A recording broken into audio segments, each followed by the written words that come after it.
with all of, all the different things that you're doing and the deals that you're closing, small and large, and doing, like you said, you're doing content, you're doing enablement, you're doing all these different things. What is the thing that keeps you up at night? What is the work related stuff that is stressing you out? Or if it's not stressing you out, what is the most challenging aspect of your role? Oh goodness, everything. So there's different kind of people, people who they're motivated by the positive, right? Well, I'm neurotic, man. I'm motivated by the negative. So, what worries me now, deal cycles are longer. I think that's no secret. We're all dealing with substantially longer deal cycles. No one wants to scrutiny, right? That's what it is.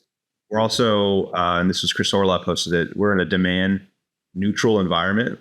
Like there is no demand. People are cutting tech stack. They went crazy post-COVID, right, Adam? Like post-COVID, they're like, we need to do something, right? And there was so much demand, you could just run LinkedIn ads and fill a pipeline. The biggest one for me right now is driving pipeline. So we have great advisors. We have great network. We have a tool that people need. Like the value is so linear. We work with great companies like Orum. It's like, how do we turn that into pipeline? Because I want to see, multiple discovery calls a day, right? I want to see that because we can support that. And I've been with hypergrowth companies. I was at Metadata and Hockey Stack when they were going like this. I doubled Hockey Stack's customer count, and I know we can get there, right? And our value is so linear.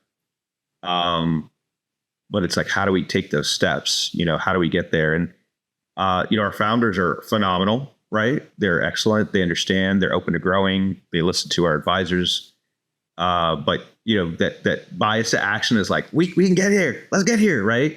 So like our website's been a challenge, right? And it's not a knock to anyone, but I look at we use Orums. I was like, look what Orum's doing, right? And User Gems Trinity is amazing. I'm like, look what they're doing. We just got to do 90% of what they're doing, and we'll be good. And the other thing is, we're both connected in the startup community, and I look at companies that are winning, right? And I really cherish that. And Orum's winning.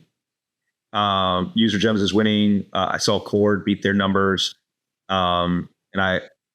It's so easy to say, well, the market's hard or sales is hard. But when I look at those winning companies, it really inspired me. Like Novatic, are you familiar with Novatic? Do you know Natalie at all? I don't know Natalie. I'm familiar with the organization though, but for people who are listening in, if you want to talk about it, please go ahead. So Natalie is amazing, right? Very unassuming, incredible marketer, gets both the data side and human motivation. And they were lean there, right? They're not a big company. I don't think they raised anything more than like a seed round or small series A, and they blew away their numbers. And how do they blow away their numbers? It's just good messaging, good sales and marketing alignment. Their head of sales, Ben, is exceptional. And just getting out there. And the vendor releases their top spend report. They don't have a category for Orum. I'm like, where's the Orum category? I'm going to add their CEO, who's a great guy, to add y'all. But they were number one, and they were number one against companies who were like 10 times as big. And Natalie, hear this, congratulations. But companies are winning. You can do it. There's a blueprint to winning, and we know what that looks like. Orum obviously knows what that looks like. Yeah, I first off, thank you. I really appreciate it. We actually, when I first started here was when we were just starting our website redesign, which now we're very proud of it. And we use it to do some things. We do like various takeovers and stuff when we have campaigns going on. And to your point, like the way that we look at brand, we're very fortunate that our demand gen director, Sarah, who people have seen, she's gone viral a bunch of times on LinkedIn the past couple of months. She's one of those people who's just, your marketing team, I stand. Like everything they write, like you too. Everything like, what did Adam say? And then Colin as well. I love Colin. Yeah, we're very fortunate to have like these very bright minds, and thank you for including me in there. But Sarah's one of these people who she never really posted on LinkedIn until like this year, and now everything she does is like just gets hundreds and hundreds of people commenting. But she is a huge believer in brand is demand. She believes that we can create demand gen through our brand. And we're fortunate that our leadership, you mentioned Colin and I mentioned Jason earlier, our leaders basically, and my boss Ting Ting, our VP of marketing, they basically tell us like, they know I'm a very creative person. They know Sarah's a very creative person. And they say like, okay, what do you guys got? Go crazy. And so earlier this year, we created this Sell Yeah campaign, which is now sort of been all over LinkedIn. I basically came up with this idea. I was like, I see negativity in sales all the time. People, there's all, that's it's all constant. we are. Yeah. Everyone just wants to, rag on their jobs and post these memes about people not showing up to their meetings. And I was like, let's focus on the positivity. And we talked about before I started recording, anyone can go on my LinkedIn and see I talk about mental health all the time. I'm not shy about it. And I was like, I want to focus. Thank you. And I was like, I want to talk about the positivity. And so I came up with I was like, let's just say sell yeah, like hell yeah, like you get to sell. And I jokingly told Sarah, our demand gen director, I was like, really the impetus for this is I want a bright orange sweatshirt that says sell yeah. And she's like, well, we'll get there. And lo and behold, we have created these bright orange sweatshirts that anytime we post a photo of them as Orum, people are like, let me get one of those. But to your point, it's like, we do a lot here, but we're a small team. Like you said, we're a startup. And so for me, it's all about triaging. It's like, okay, what can we control? Yeah. And from a marketing standpoint, what we can control is we can have a voice and tone out in the market that's like, we're positive. We use AI to make sales more human. We want to keep the seller involved in the process because we understand that while decision makers, VPs, people of your level are ultimately making the decision to purchase Orum, the users are managers and sales reps. And so we want to be able to talk to everybody. And so this is a very long rambling way of saying our triage was, okay, we can focus on our messaging and we have people on our marketing team that are able to do something very uniquely well that others can't. Like my superpower is writing, our marketing, our events manager superpower is experiences. Like we know we can do these things. And so for you, thinking about, like you said, building pipeline was ultimately the thing that stresses you out the most. Like, how are you guys triaging to understand how to accomplish that? I know you're a big believer in all bound, but what's the way that you are triaging it to say, here's how we can win most effectively? So I want to compliment you all because cold calling technically, usually has a negative connotation. And I think you all have kind of made it fun, which is hard, right? Especially when you're selling a big ticket enterprise item. I'm going to be candid. We're still getting to our messaging, right? We don't really scale with tiny companies, like a small startup. But what I've been pushing is, so we have a great advisor and incredible RevOps operator, his track record. Like I just can't say enough good things about that guy. He shared a story and he's like, someone was killing their numbers. He came to me and he said, I asked him, like, how are you doing it? He's like, Modigie, they have mobile numbers. And I think a lot about, the challenger sale where, things are brought to executives, right? And that's how they really say, we need to get this for our team.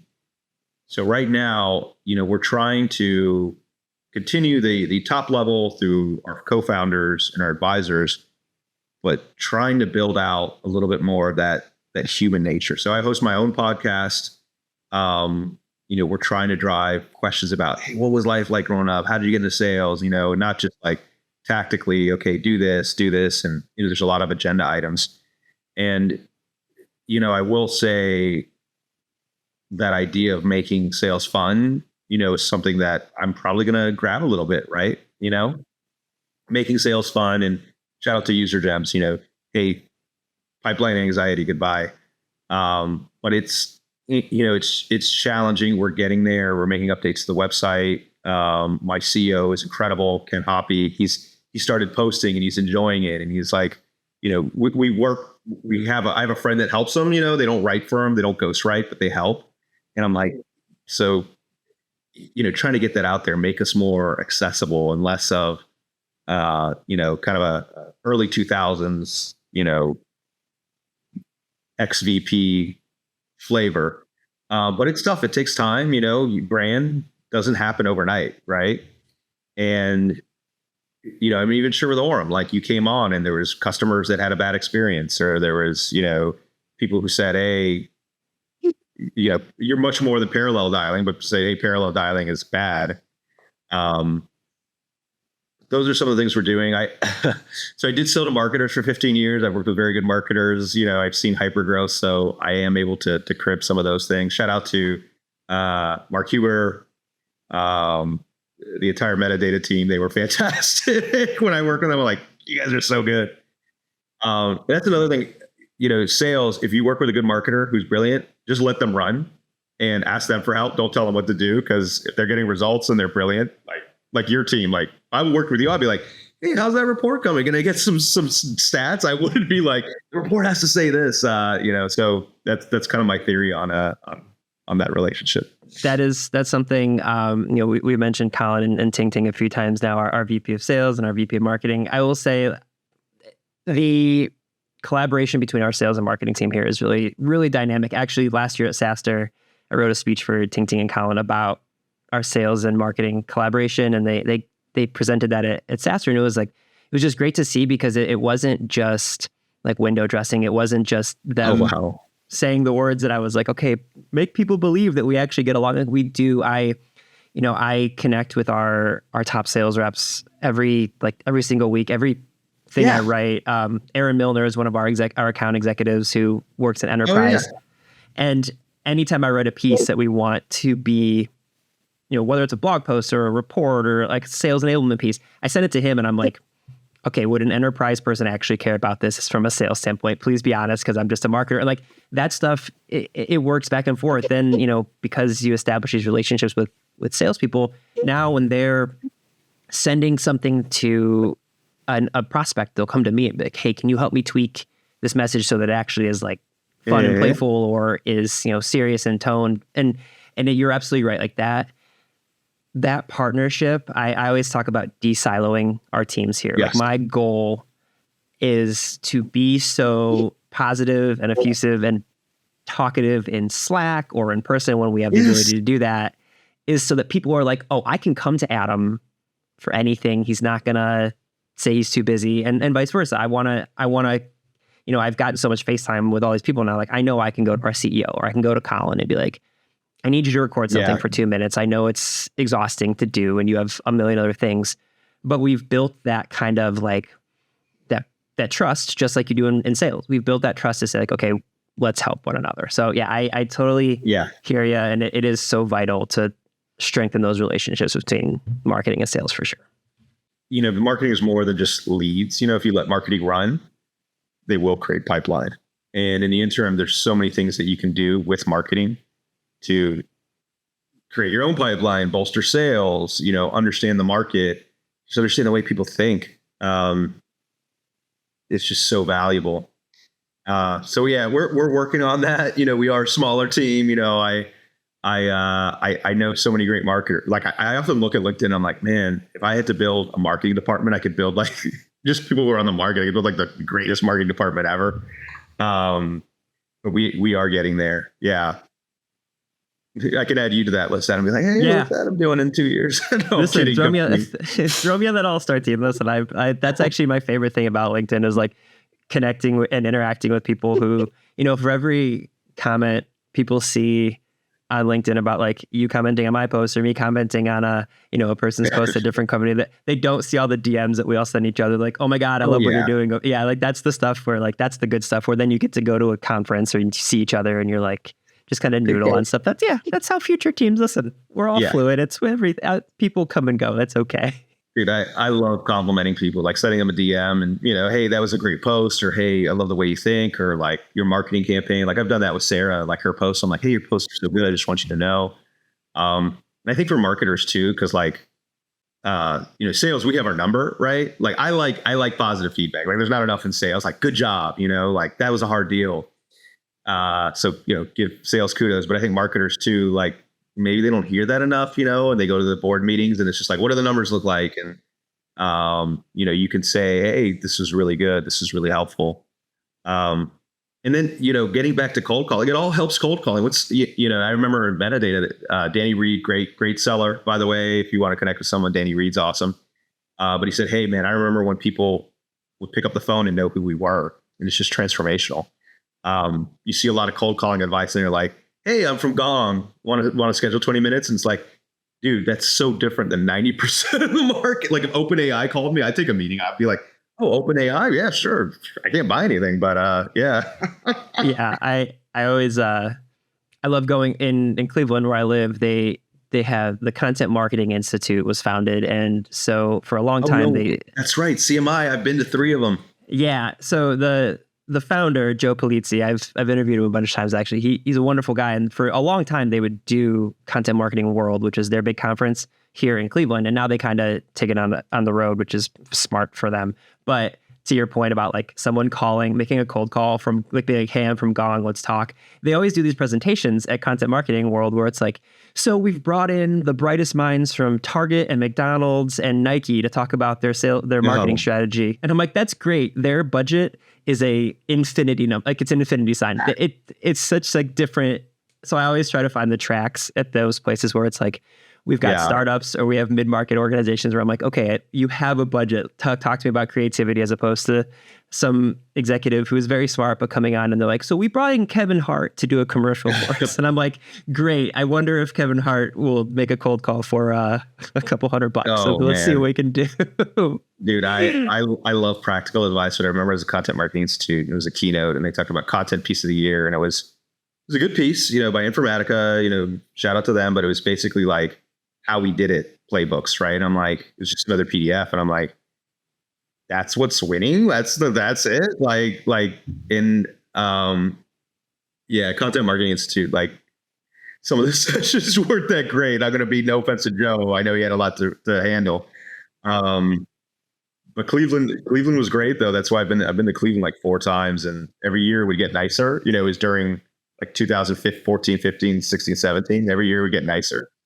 I also have a funny story. So love the Rock and Roll Hall of Fame. Like they would have a party there, and I would go into the store and shoplift the shot glasses just to be stupid. So I have like all these shot glasses from there. But there's a great pic. I'll send it to you if you want to put it with the with Tupac. I'm in my like gingham shirt doing the West Side with Tupac because I love gangster rap, late 90s gangster rap, and a lot of fond memories of Content Marketing Institute. Like not just the sessions were okay, but like the people in Cleveland. But yeah, I think now like sales, marketing, CS. There's talk about there's a lot of bad CROs that only focus on sales, but really they're so aligned. Like CS, who likes us? Who can refer us? Who's moving? Marketing. What are you hearing on the market? What's resonating well? Sales, what are customers saying? And, really at a startup, like that's what you have to do. You have to listen to each other's calls. You have to like ask, how's it going? You have to use tools like whether it's Gong, Align, like we all have Riverside subscriptions. Yeah. It's all hands on deck.